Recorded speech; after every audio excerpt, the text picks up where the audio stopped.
saba Oromoo fi seenaa kuushotaa. Saayinsii falaasamaa fi faayooma gama amantiitiin argamuu danda'u maddisiisuun bu'uura kan ta'ani kuushota gurraachota turan. Maarree jarreen kunneen Itoophiyaa jedhamu ture.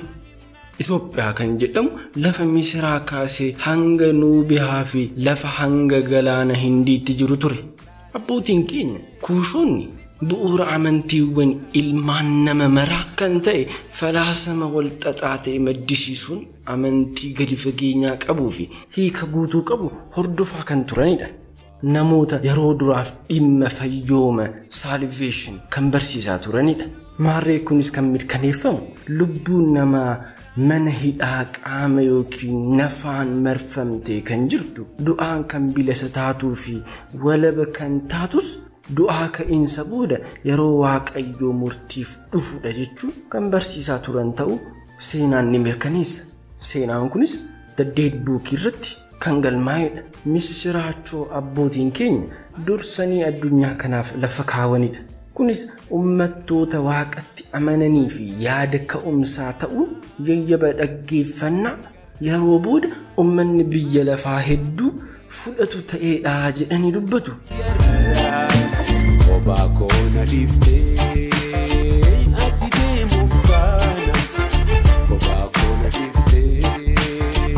Barumsi Itoophiyaanota durii kan kuushota Nuubiyaa, Misiraa fi Oromoo dabalatee kan kennamu luboota beekamoon yoo ta'u hanga baroota 4000 BC'tti sammuutti akka qabatan barsiisuu malee barreeffamaan hin kennamu ture. Yeroo booda garuu tooftaa hieroglifiksii barreeffama duraaniiti. Kana qopheessuun hiccitiin isaa eeggamee akka barsiisaa turani seenaan galmeesse.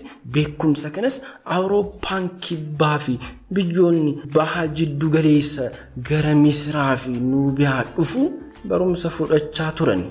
Kana keessaa immoo kan akka Pershiyaa, Giriikii fi Roomaan eeruu dandeessu. Maarree barumsa kana argachuuf gara Afrikaa dhufanii gara biyyaatti deebi'uun uummata isaanii barsiisaa turan. Namoonni falaasamaan beekaman kan akka Plato, Democritus, Aristotle, Pythagoras namoota kanneen dhahuu dandeessu.